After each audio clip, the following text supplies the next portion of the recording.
We will start first with Megan Triplett. Hey, Coach, congrats on the win. When you look at this game, you guys were able to outscore the Miami Heat in every single quarter. What can be said, and what did you think about just the attitude and the mentality your team was able to display coming into this game and really kind of have throughout the whole entire game? Yeah, I mean, just a credit to our guys. I thought our starters set a great tone early in the game. I mean, this game for 48 minutes was back and forth. Give the Heat a lot of credit. I mean, they were scoring high 50% for 4 quarters, and we were able to kind of match them step for step. But I thought, our defensive activity was solid to start. The playmaking, the ball movement. I thought our starters set a great tone for us. We knew that coming in against an aggressive defense. We just had to make the simple play. We scored over 30 points in the first quarter, but our bench came in. We just kept building, that momentum defensively, offensively, great production up and down the entire roster. But I thought our bench was huge for us tonight. John Conchar, Killian Tilly, guys that haven't got a lot of opportunities, came in and made a significant impact.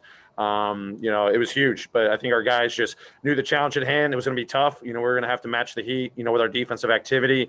And then we were going to have to make the simple play and the unselfish play, 29 assists. The ball was flying around, got our paint scores, but we also, did a great job from the 3-point line too. Evan Barnes. Taylor, that third quarter by Dillon, I mean, you've obviously witnessed Jaren scoring 26, but just in that third quarter, you talked about him being kind of the spirit animal, the emotional leader of this team. Where does this rank as far as just, him showing that leadership and just putting the team kind of, I hate to say, on his back a little bit, if you will? Yeah, I mean, just a hell of a quarter by DB. I mean, that was fun to watch. I thought his teammates got him in the right spots. I thought he had a great aggressive mentality, got going early in the quarter from the 3-point line. And then finished the quarter getting downhill with some big-time finishes. And as the Heat were going on a run, as we talked about, just to kind of match them step for step. All of the guys at that point, starters and then the guys off the bench plus DB, he was setting a tone for us. But I think the biggest play of that third quarter was at the very end. We put the ball in his hands. We have the last shot of the quarter. X is coming up, slips out of a pick and roll. DB drives downhill. Team collapses. He could have gone to score, I think, his 25th point. But he made a great pass.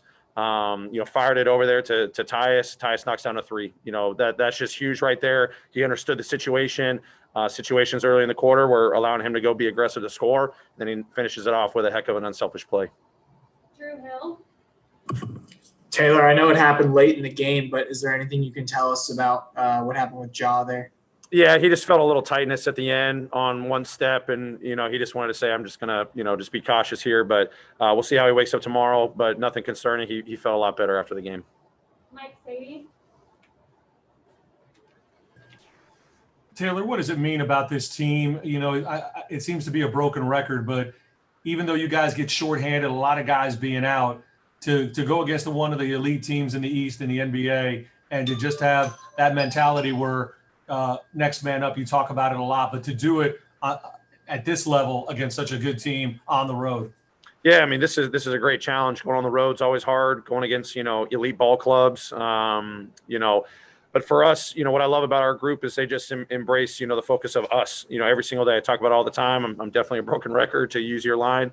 But our guys just understand how they got to prepare themselves individually, how they got to prepare themselves as a team, no matter what the challenge is, who we're playing, where we're playing.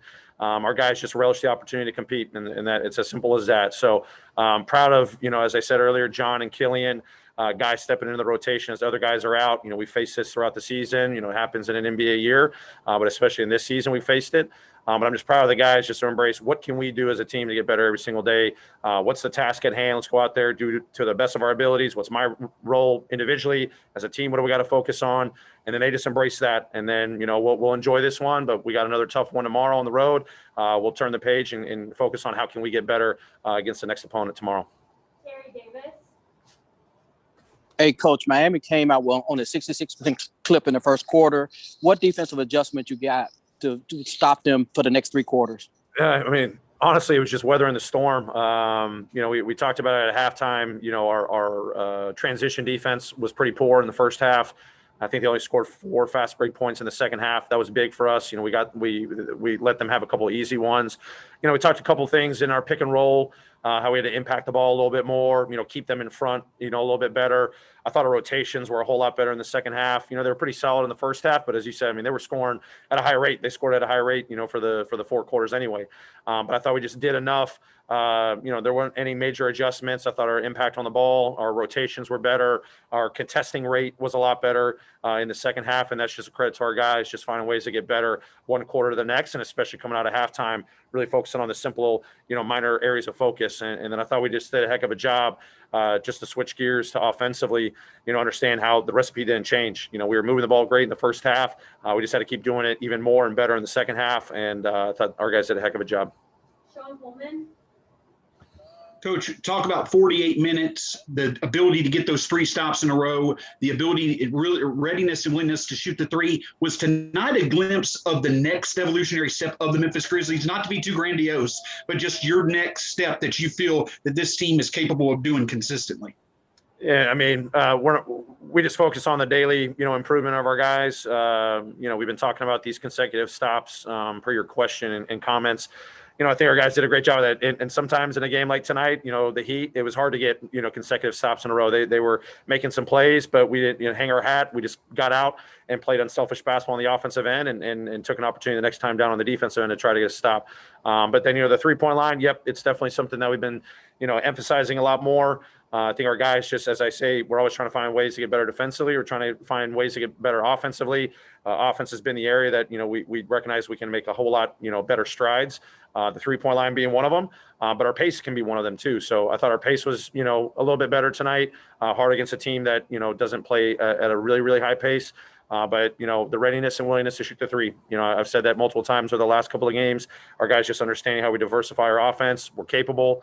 Let's just, seize those opportunities, and especially tonight against an aggressive defense.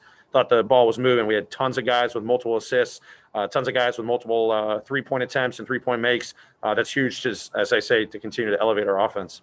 Final question, Adam Knight.